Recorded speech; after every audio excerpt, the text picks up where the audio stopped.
So thank you very much for attending. Thank you very much, Regina. You are much more than how you present yourself. Thank you for organizing this conference and thank you for helping me technically. That's very humble and very nice of you.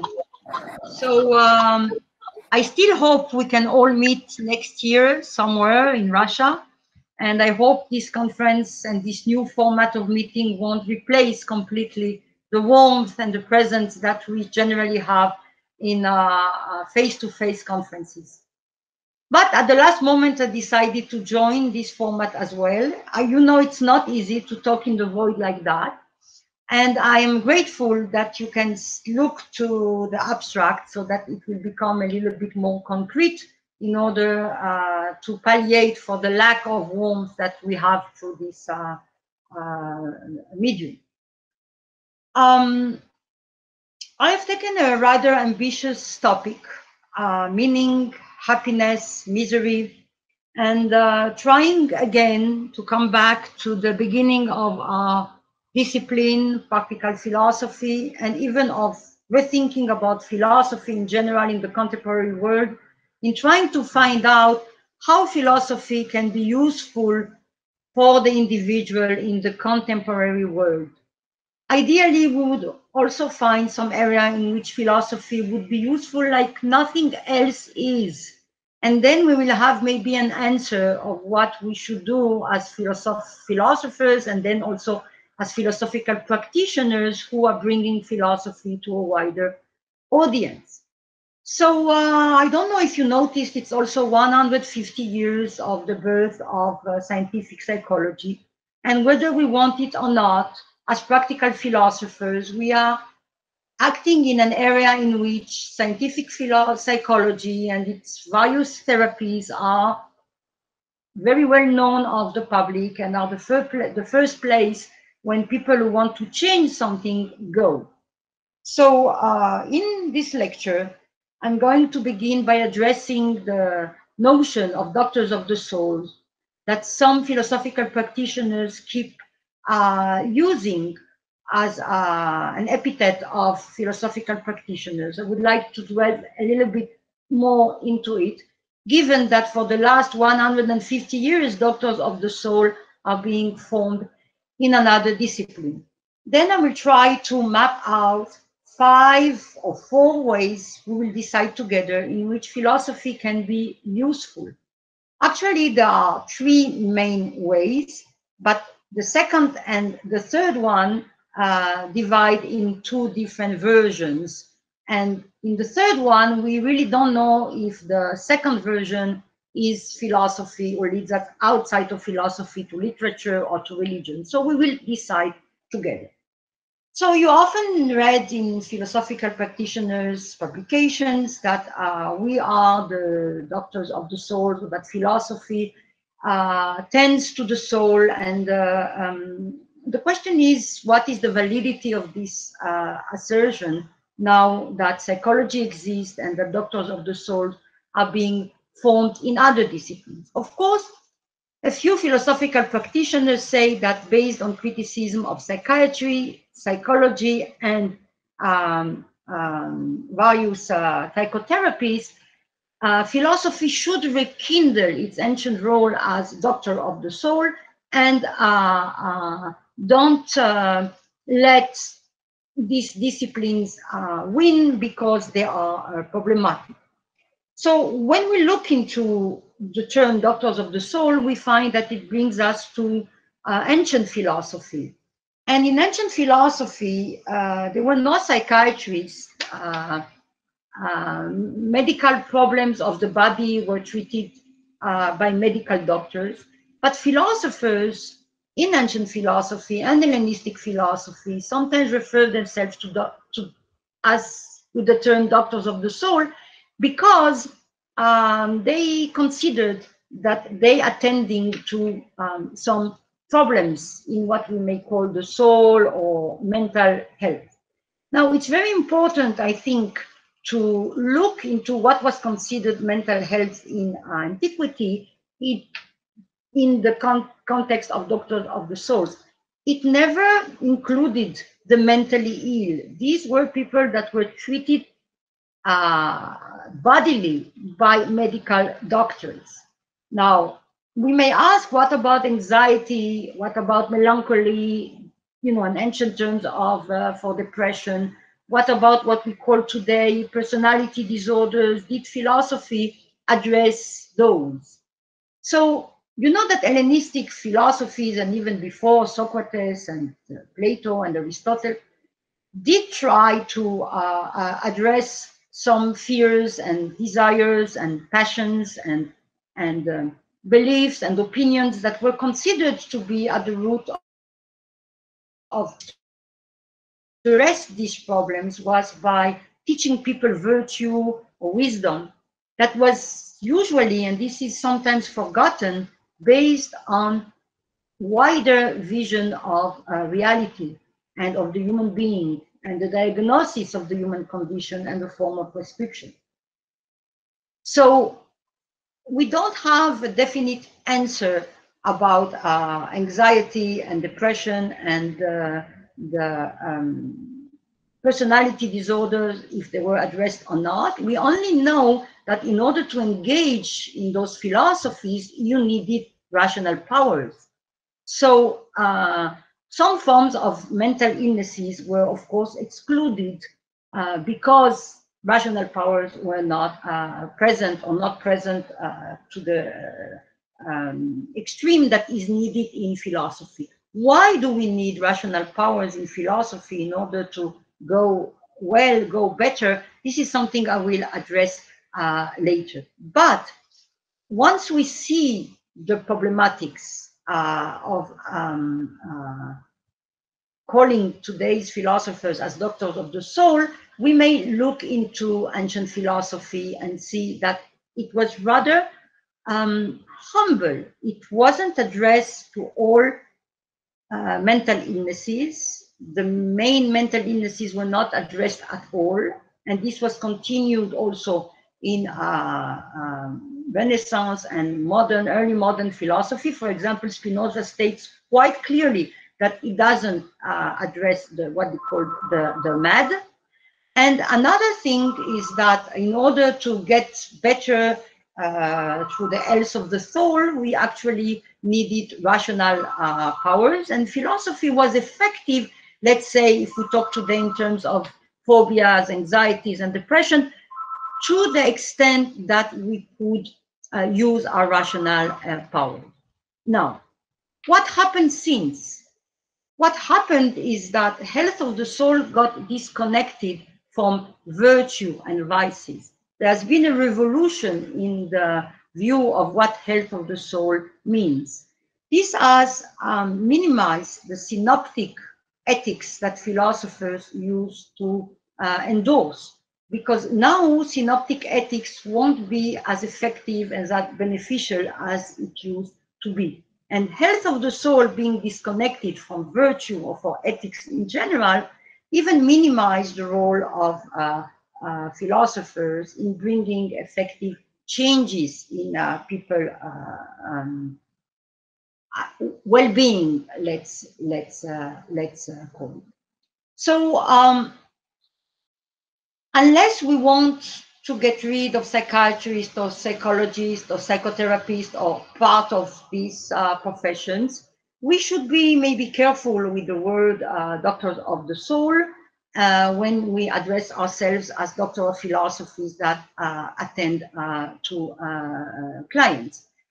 We should maybe try to find some areas in which philosophy can be useful to individuals, but that do not need this title and that accept the shift that has occurred in the concept of mental health. Of course, we can be much more ambitious and we can try to make a shift in the concept of mental health again. But I'm not talking about that. I'm talking about our limited life and my limited life, and how can philosophy be useful given that psychology exists, psychiatry exists, and mental health has undergone a revolution.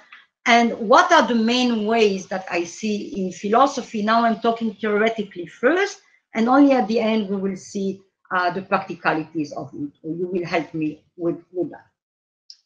So when I look at philosophy, and try to see what can be its usefulness, I first see one way. As I said, I see three different ways, but first I see a long history of ideas of philosophy that, when taken together, are very different from the new idea that's called therapy.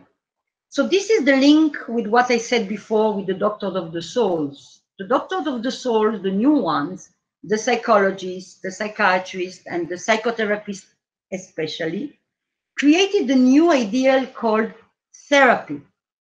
Now, this ideal that every student of yours knows better than any philosophy, that I will give a list soon, this ideal of therapy is different from all former ideals, also different from the religious ideal of solace or salvation. So, for example, when we talk about philosophic ideals beginning in the 5th century before Christ and to the 20th century, we can find many, for me, still valuable ideals that can be put into practice today, either in teaching or in the practice. Of course, there is the ideal of eudaimonia, or flourishing, either in the Socratic or Platonic or Aristotelian form. Then there is the ideal of ataraxia, or peace of mind, in its Stoic or Epicurean or Pyrrhonist form. Then you have, it's not philosophical, but in parentheses, you have the ideal, the religious ideal of salus or salvation. And it will be important to us because the next philosophical ideal is actually building on that. It's called, I think, personal philosophic redemption. And you see its proponent in early modern philosophy with Spinoza, and its continuation in Schopenhauer, and failed continuation, I think, in Nietzsche, and then in successful continuation with Santayana.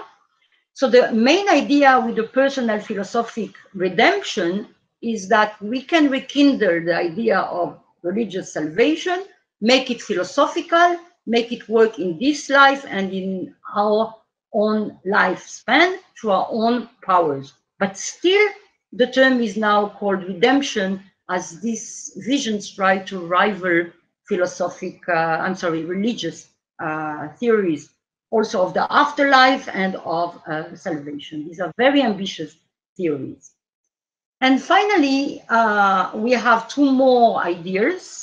After philosophic personal redemption, we have self-realization, the romantic ideal, and we have authenticity, the ideal of various existential philosophies, either in the religious or atheistic form.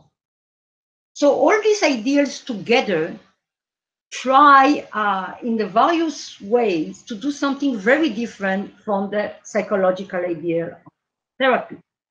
All philosophic ideals actually offer you an inspiration and immediately create a gap between reality and ideal, and offer you meaning and sense, and even a sense of dignity, a sense in the way of direction, and a sense of dignity in bestowing dignity on your activity while you try to minimize the gap between the ideal and reality.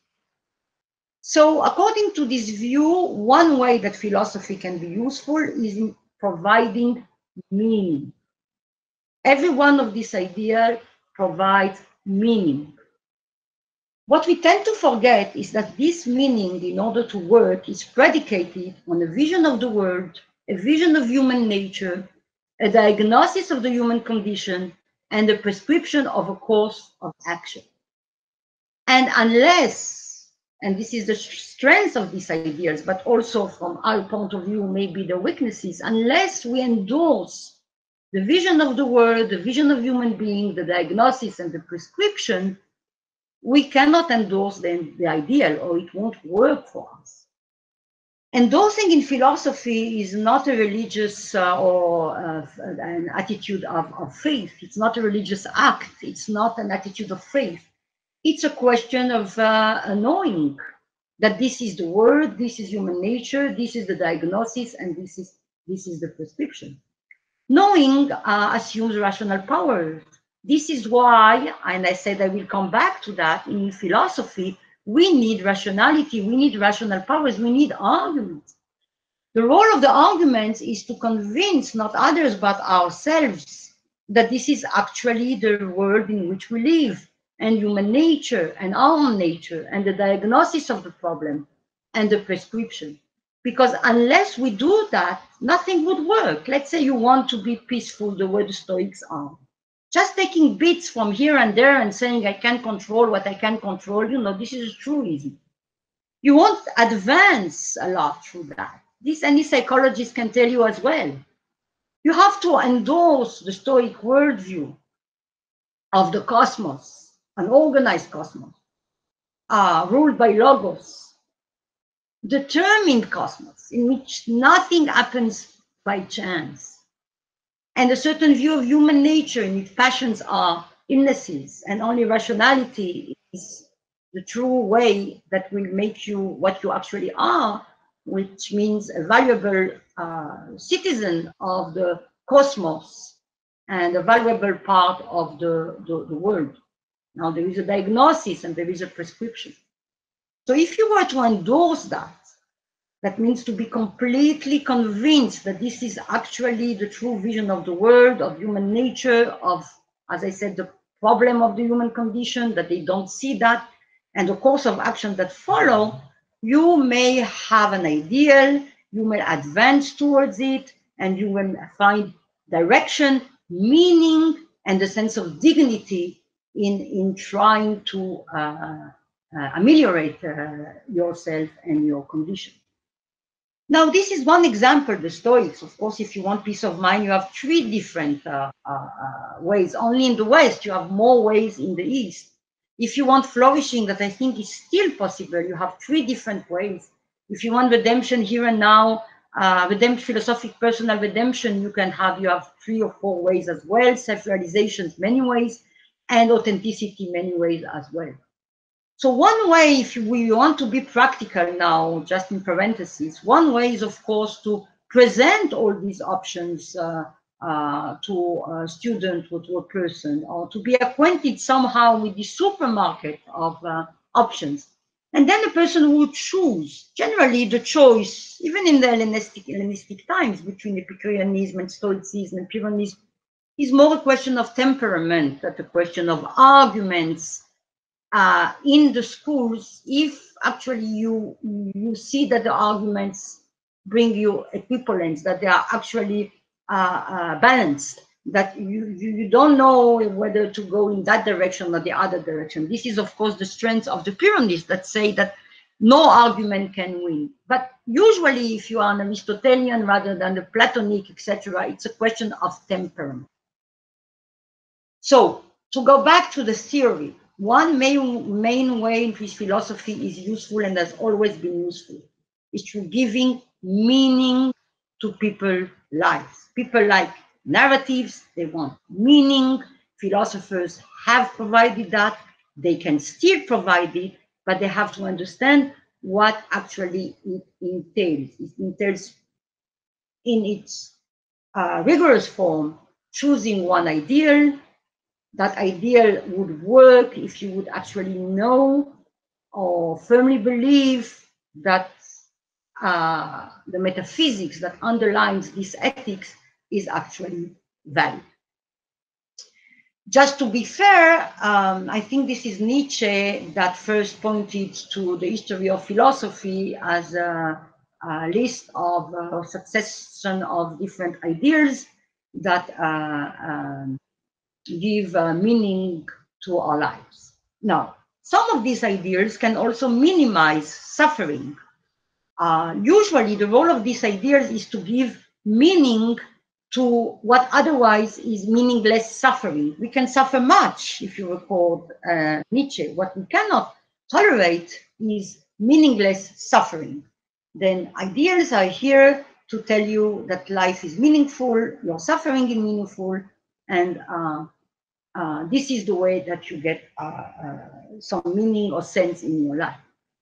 Some of these ideas, I repeat, sometimes can recognize the origin of suffering and also the mechanism that relates the cause of suffering with the effect, with suffering itself.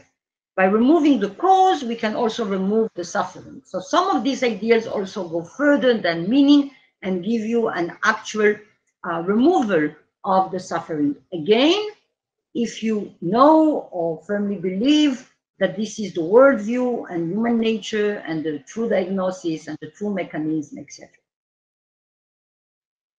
So this is one way, the way of meaning. This way is completely different from therapy that can do everything, maybe even bring more change than philosophy, but it cannot give you an ideal. It cannot give you a vision of the world in which you're living. It cannot inspire in that sense. So it cannot talk about virtues or values. This philosophy can do. Whether it should do that, this is for you to think about. The two alternatives to this way criticize this way, either by saying that meaning is a lie or that ideas are ineffective. So one criticism say meaning is a lie. The other say ideas are ineffective. So let's first go to meaning is a lie. You know that Nietzsche considered himself the first tragic philosopher. I'm sorry. But all of these continuators, all those who continued his way in French philosophy, for example, in postmodernism or even in existentialism, were not tragic enough, according to French philosopher who recently died, Clément Rosset. Clément Rosset considered himself the sole tragic philosopher, the sole true continuator of Nietzsche tragic philosophy that has been lost on everyone because it's uncomfortable. And he devised in French, and also some of it has been translated into English, a tragic philosophy that says the problem with meaning is that it assumes a cosmos, it assumes an organized sense, an organized order that actually is an invention, whether it's this order or the other order. In order to be honest, we have to look at reality in the face, and we cannot see that. All we see is hazard, and even if there is some kind of I don't know, some kind of law or causality, we never know why it hit us and not the neighbor, why I lost my child and not the other person, why I got cancer and the other person not. We really want to know the answer. We will kill for that, actually, but we cannot know that because it's actually hazard. So we live in a tragic world in which we cannot understand much, in which there is no underlying order that human beings can relate to. And we are also living in a tragic world in relation to human relationship. We tend to forget that. Philosophers are not very strong at talking about that. And what tragic philosophy can do, in contradistinction, for example, to Freud, that would have a very realistic view of reality as well, tragic philosophy can offer happiness. It can offer lucidity. Freud famously argued against happiness and thought that it was impossible. But tragic philosophies think it is possible once we look at reality and see where we are. Absurd philosophies, philosophies of the absurd, according to tragic philosophies, are still predicated on meaning, on sense. They are hurting because they wait for some finality that will be palatable for human beings in a world that actually does not give this finality. They are stuck in the middle. It's not very clear what they call the absurd and on which ground it is absurd and what is the expectation here. You have to finish the movement. So if there is no ordered cosmos, or if we cannot know about it, so what is so absurd? You have to understand what's going on, and then you have no expectation for things to make sense. So philosophies of the absurd are actually still predicated on sense, but they focus on the absence of sense in a world without fully acknowledging that the very assumption of sense is still problematic. Tragic philosophies get away, get rid of sense, of meaning, not because they don't want meaning, because they recognize that if there is meaning, we don't know it. Giving meaning in life, it's not the same as giving meaning of life. And that in that sense, reality is actually tragic. And the sooner we accept that, the sooner we see that, something very interesting can happen. You can have anxiety according to absurd philosophies when you expect sense and do not find it. But according to tragic philosophy, you don't expect sense anymore. You don't have an object that was yours and even yourself as an object or subject to lose or to be dispossessed of. So the whole concept of existential anxiety changes completely. Philosophy's role becomes to, according to Clément Rosset, to make you acquainted with reality, to prepare you to the shock that life is, that reality is. This is what philosophy should do. Instead of giving you some certitude of sense or restoring sense when you are hurt, to the contrary, it takes away the illusion of sense that you may have had and that was at the origin of your being hurt or your feeling of injustice. So in that sense, it does a thorough work with anxiety, by changing the initial expectations, by understanding better where you live. But it won't give you meaning. It will give you lucidity, and it can give you happiness. As long as you understand that nothing can hurt your happiness because it's unbased on anything.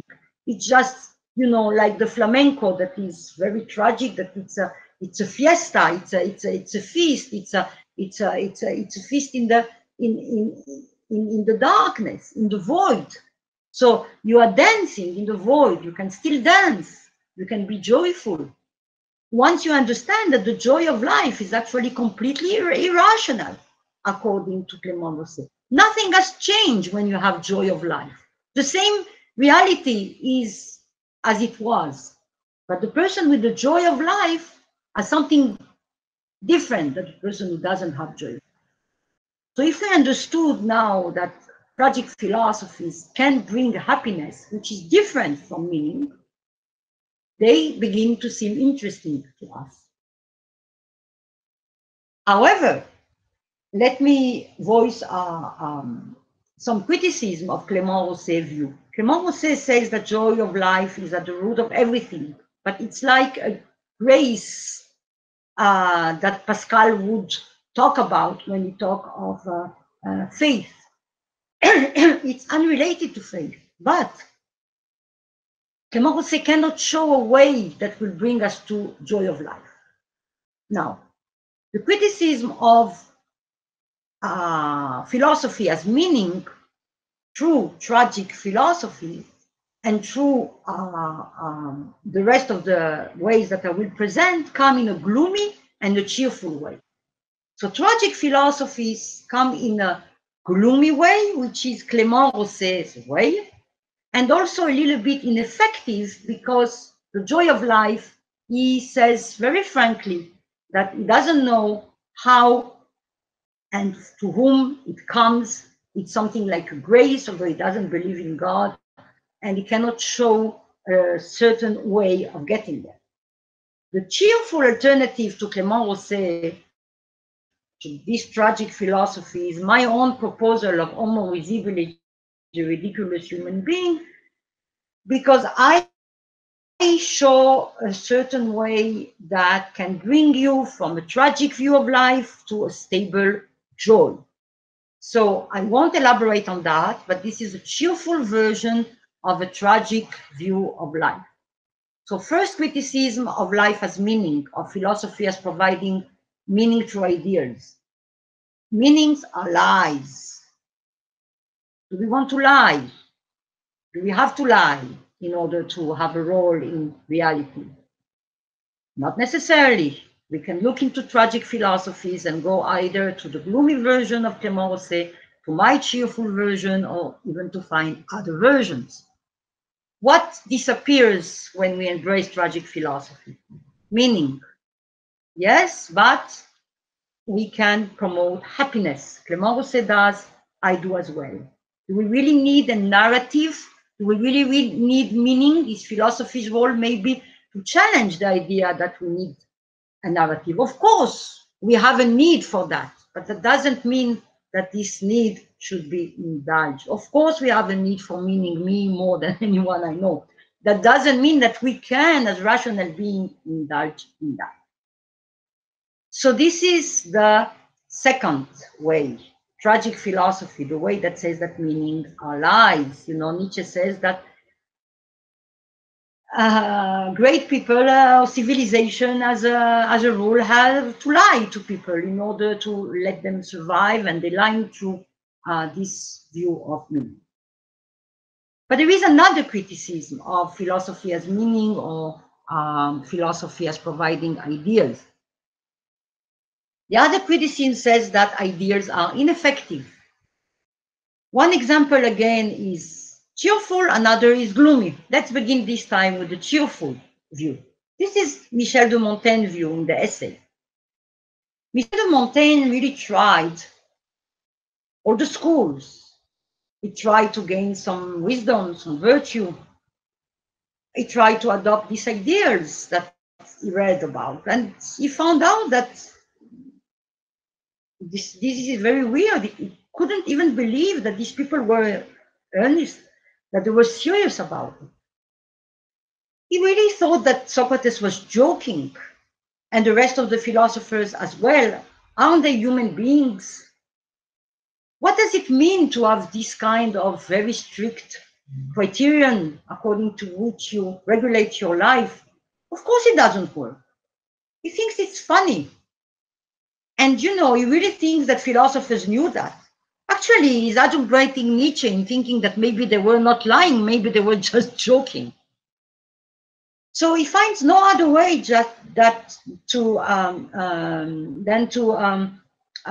educate his own judgment in order to find his own wisdom, his own virtue.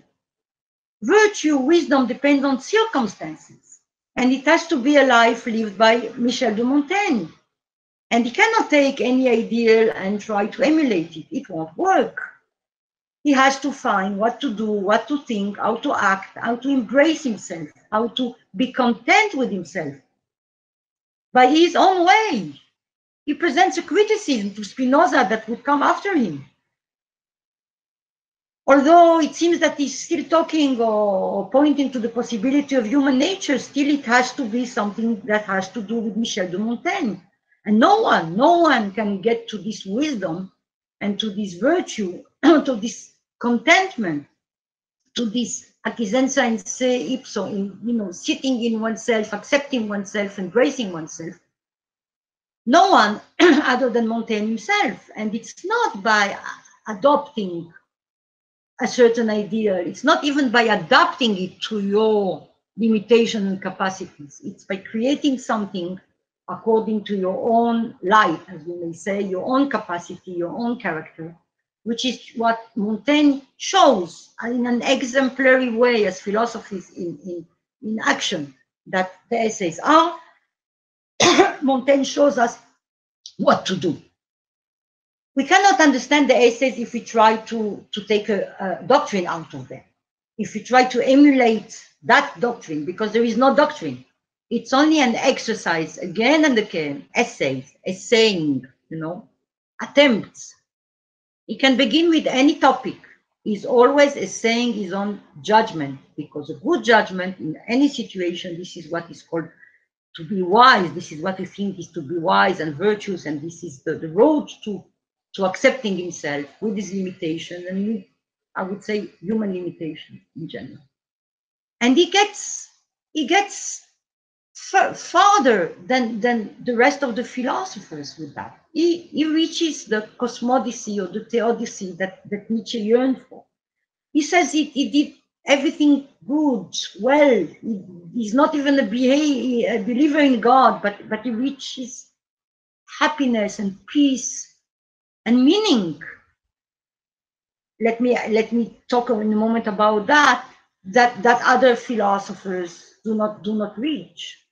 The meaning he reaches is because, as a modern philosopher, can send a reference. One modern philosopher has shown, accepting human limitations, but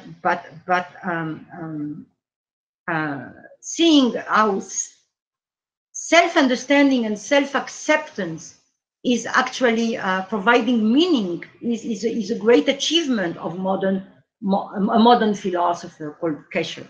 Following Spinoza, he shows that understanding what you are, who you are, and embracing that, and correcting yourself a little bit according to your capacities, brings meaning to your life, as well as happiness. And this is what happened to Montaigne without calling it meaning.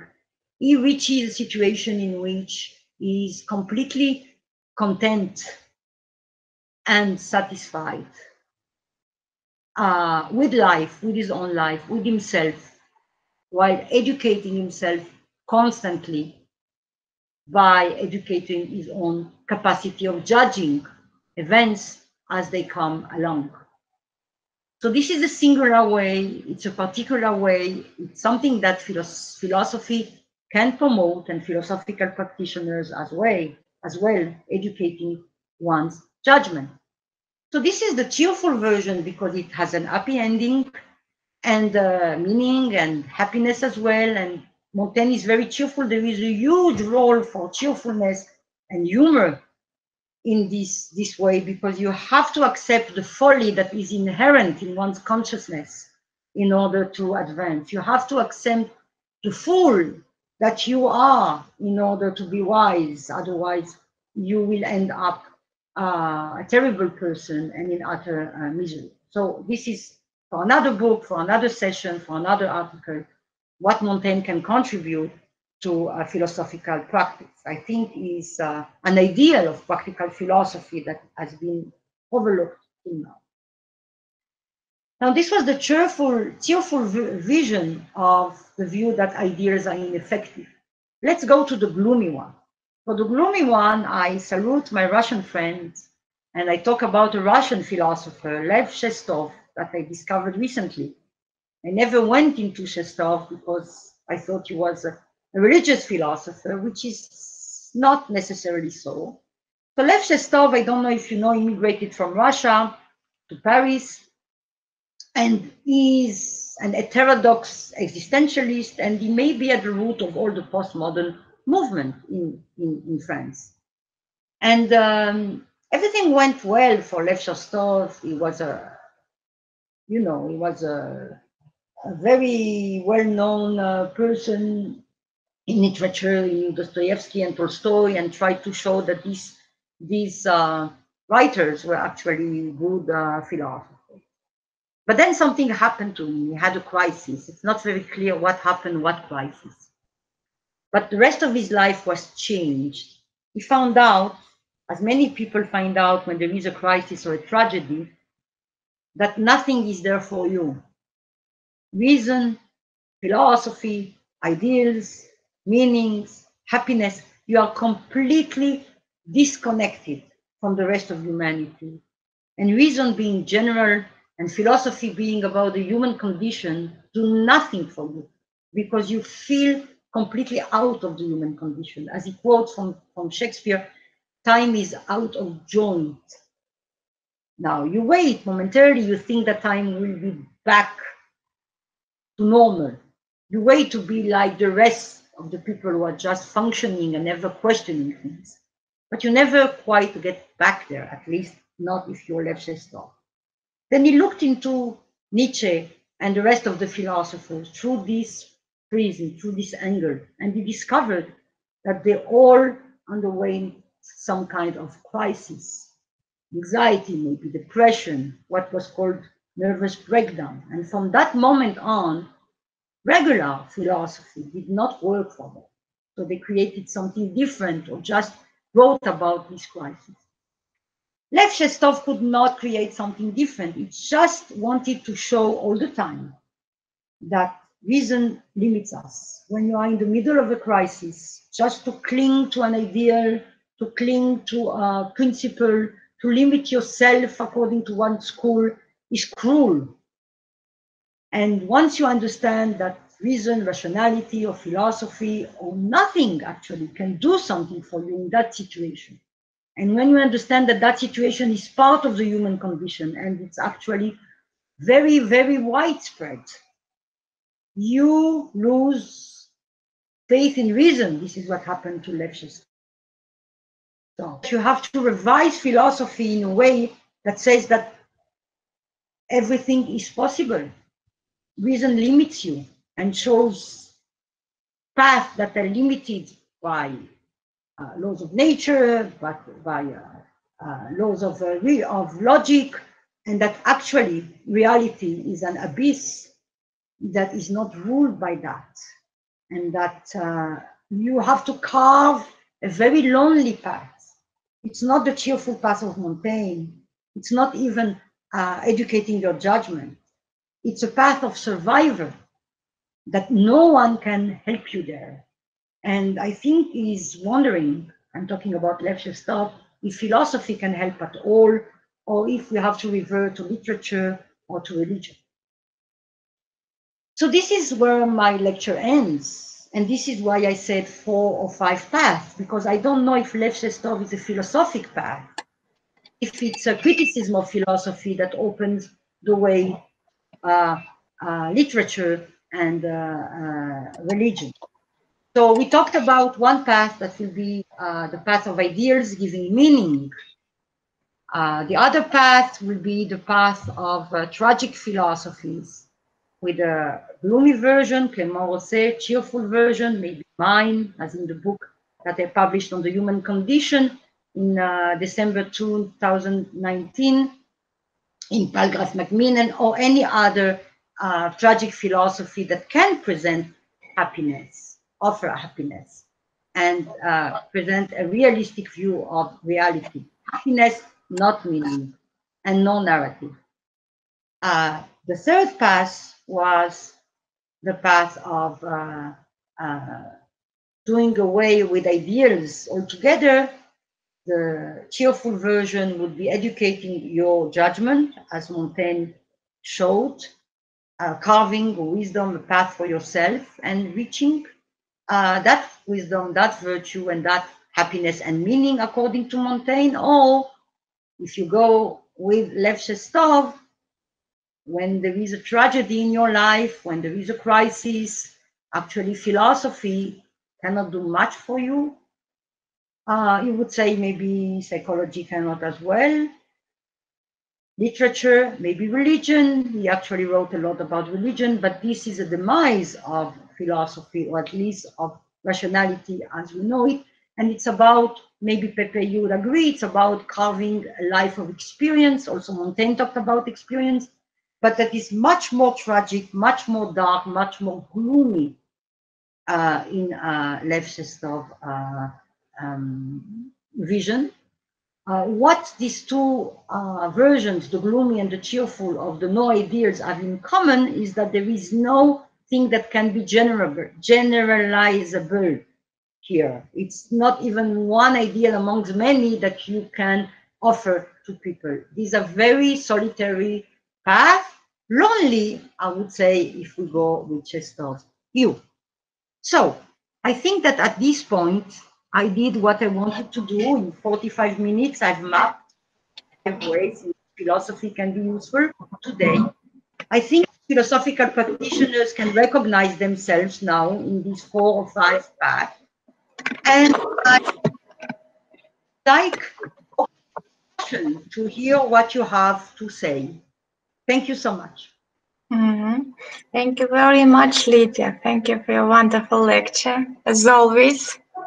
So now I think we invite our colleagues. We have around 50 people here in the room right now, and we already in the chat we have 3 questions. So you can read them or I can read them. Do you see them? The first one is from Nikolai Khmurov. I see. Okay. Please, if you can read, I see only the chat, the people that are here. What's the question? You can see participants. So the first question. To fully endorse the Stoic teaching, we need to accept it in full, not only ethics, but logic and physics.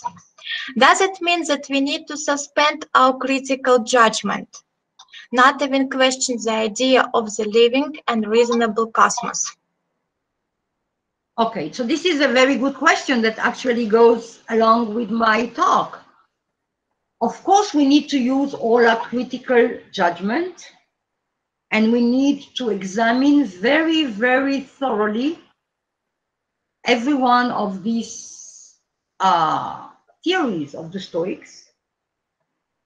And I repeat again, we cannot reach ataraxia or peace of mind unless you know where you live, where you are. You have to know if you're sitting on the back of a camel that can begin walking in a moment.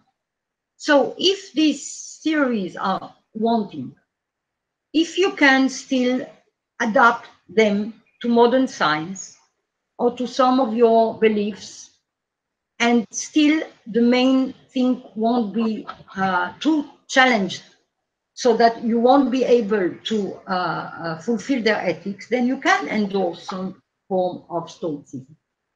This is where the Pyrrhonists were rejoicing always, because they always find fault with other theories. So they had to revert to a form of skepticism. But any philosophy of the past has to be examined according to contemporary lens and to see if it stands or not.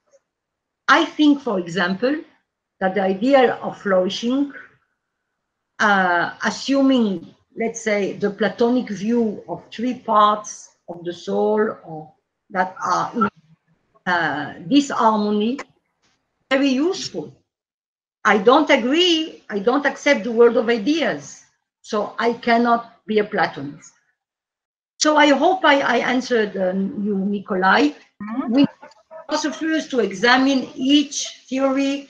It has to fully be along our critical powers, and it has always been. Stoicism could work only if people examine it critically and adhere to it after it passed the test. Thank you very much. The second question is from Sofia Polankina.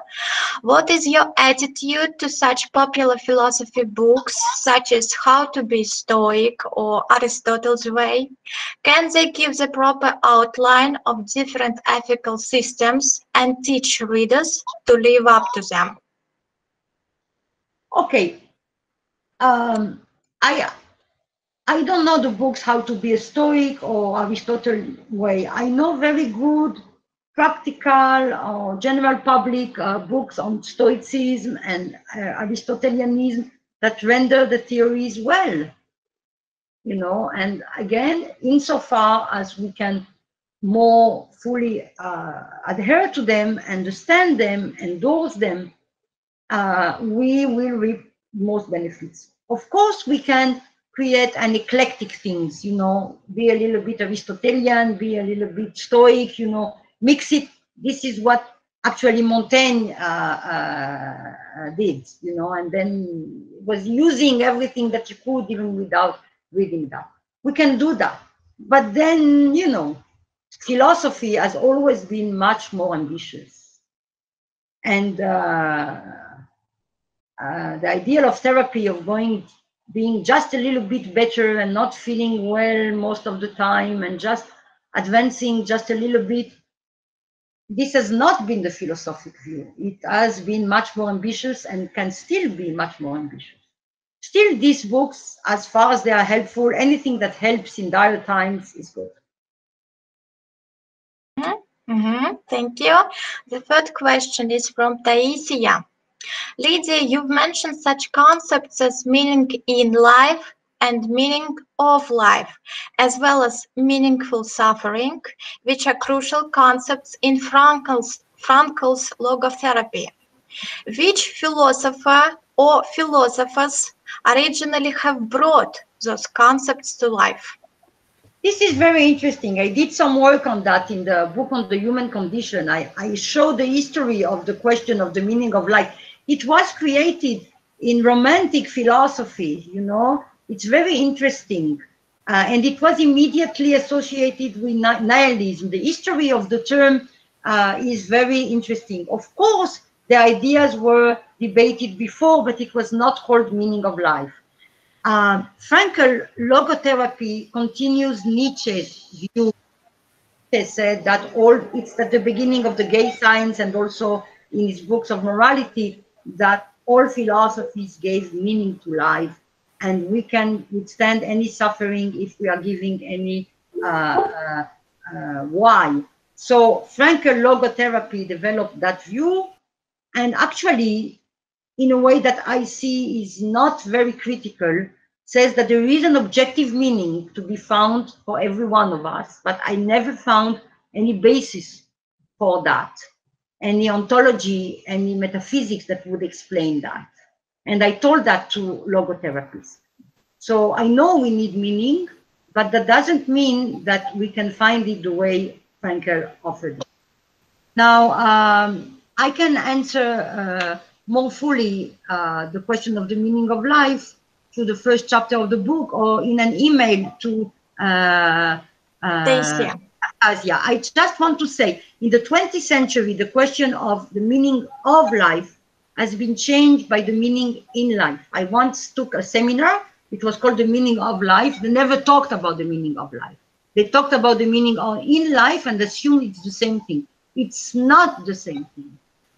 You have to say that you don't know if there is meaning of life or to life, or you don't know the meaning first. And then it's another question. It's maybe the question of what gives value to life, what you cherish in life. But this is a very different question than the meaning of life. The meaning in life is different. Giving sense to life, to your life, or to life in general is different. I can engage on a further discussion on that. Lydia Taisia is thankful, and she thinks that would be wonderful if you can share your chapter with her. Okay, we have two more questions. The fourth question from Yashwin. Thank you, Lydia. Do you think current and past philosophy must be of help to people, or is it that we need to create new philosophies of life? Okay. First, there are new philosophies of life. You know, even in French philosophy, I'm finishing a book on Bataille, on Deleuze, on Clément Rosset. Clément Rosset lived in the 20th century and died 2 years ago. This is a new philosophy. So there are new philosophies being created.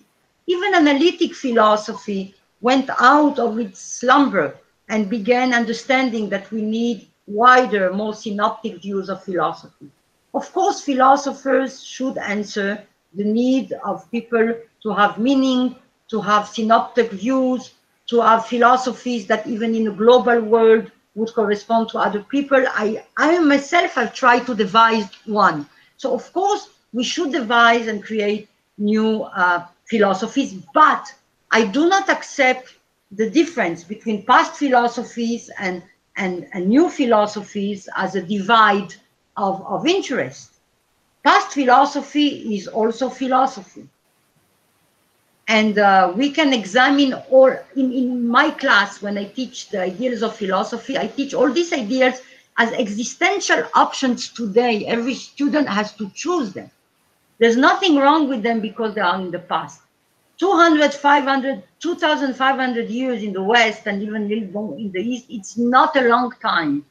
And come on, people say we have changed so much in Roman times. Come on, not so much. And well, I can follow this argument, how, you know, give bread and games to the people like the Americans do sometimes. It's really the Roman view, and whoever can be more corrupt than Roman emperor.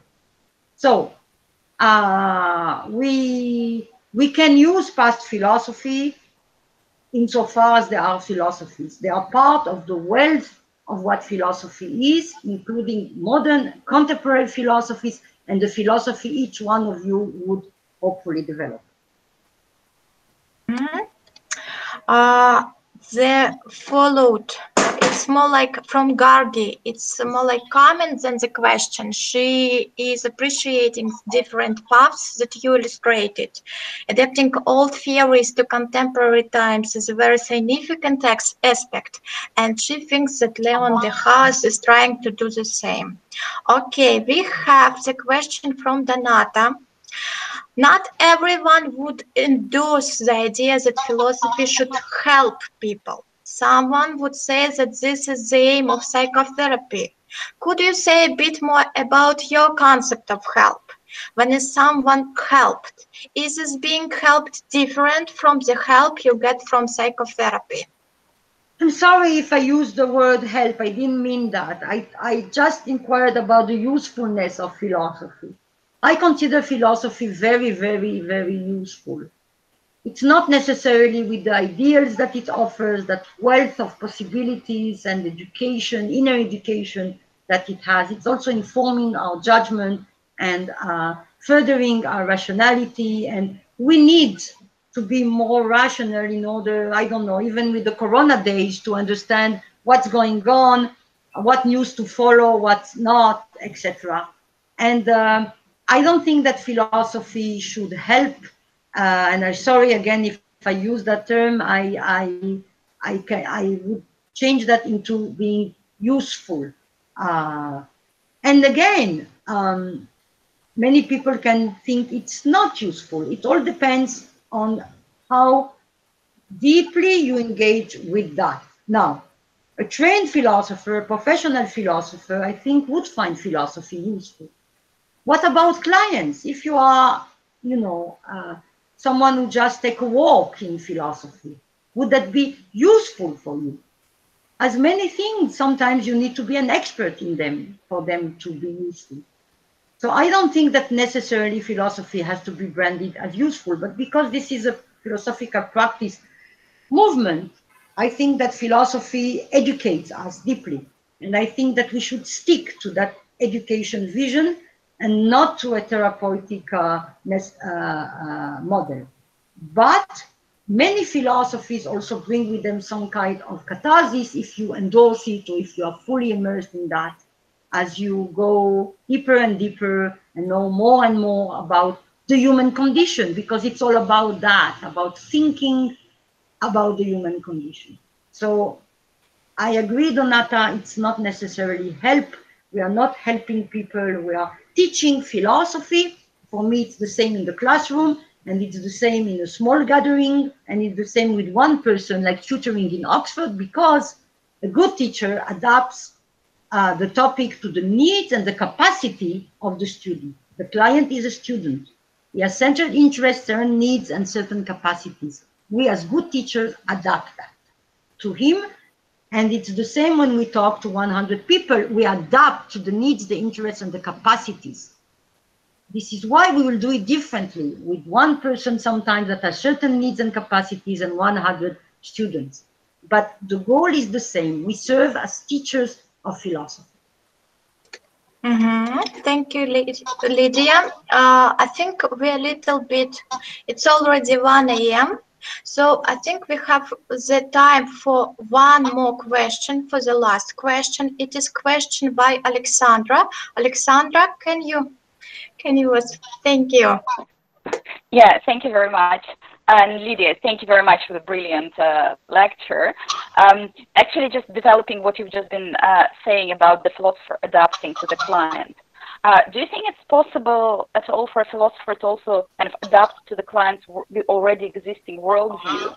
We were talking about how the way that we're going to be, using philosophy and what we're going to be offering should ultimately depend on our idea of what life is about, does it have meaning, it doesn't it, etc. But you know, the person who comes to us, they would already have some existing worldview. Is it at all our job to try to change it in any way, or rather maybe adapt also to that and see what the philosophical you know, treasure box has to offer for somebody with this kind of worldview? I mean, you mentioned the idea of the philosophy supermarket, which is you know, maybe a bit problematic, but you know, a version of that. Yeah.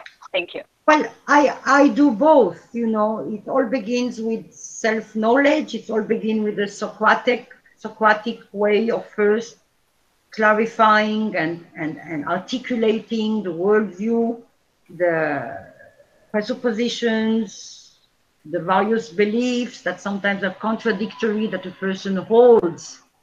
Then you can also present alternatives. But it's difficult to present alternatives as a worldview as a whole. Generally, you choose one concept out of this worldview and focus on that. And as I offer, for example, if the person comes with a friend that I quarreled with about money, so either you choose the concept of friendship or you choose the concept of the value of money in life, and you ask a question about that. And then there is a first answer that the person articulates his own answer, then maybe the answer of the friend, maybe alternative answers that you can give from the history or contemporary philosophies, so that you see the various answers to what friendship is. And from there, you go into criticism of the various answers, and you can formulate a new question that is related or unrelated to the former one. So this is what goes well with the session you initiated on the responsibility of the philosophical practitioner, that there is a transparency, that the client knows every time where he is present. Now, if the whole question is very large, it's about meaning, or it's about justice, it's about where do you live, where do we live, it's about God, then you go into more expensive philosophies. It can be smaller questions, bigger questions, but we always begin with what the person brings. This is what a good teacher does in class. If you try to teach anything, feminism, and you don't hear where your students are, what they think, what they believe, and you don't give it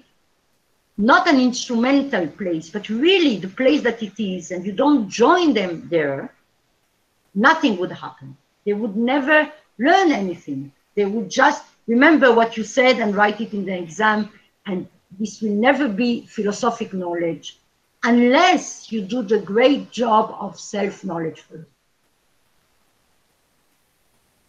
Thank you very much. Thank you, Alexandra. Lydia, while you answered your last question, two more questions appeared. We received two more questions. So what shall we do with them? What should we do with them?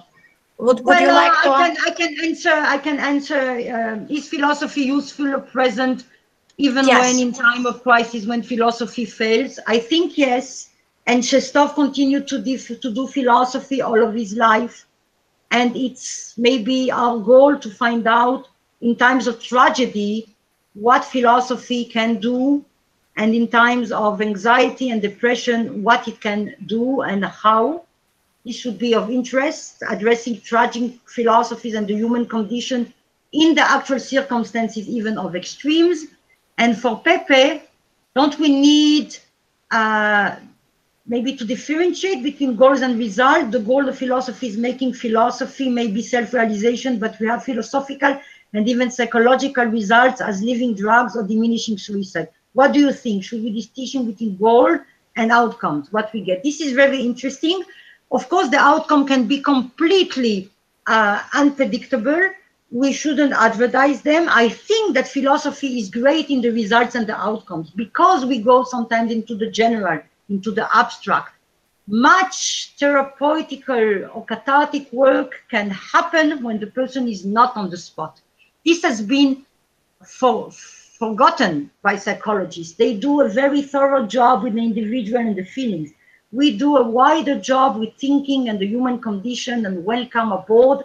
And this abstract place, this movement from the concrete to the abstract to the concrete can have astonishing results, as I have noticed, which we cannot advertise. They are indirect. But you're right, this is a very good observation, Pepe. Thank you. Thank you. Thank you, Lydia, for this wonderful lecture. Let me add, all important things in life happen when you don't target them directly. A person who targets directly happiness would never find it. A person who targets directly wisdom, as Aristotle says, it's a byproduct of a certain kind of activity. The same with results. Okay, okay, great. It was very interesting. It was like thank you so Pepe much. said. Thank you, Jorge and Pepe and all those people that I just saw, and Donata, and for attending. I cannot see you. This is very weird. Thank you very, very much. It's been a pleasure to feel your silent presence. Yeah, thank you. And thank you, Alina, for moderating that. Oh, it was always pleasure.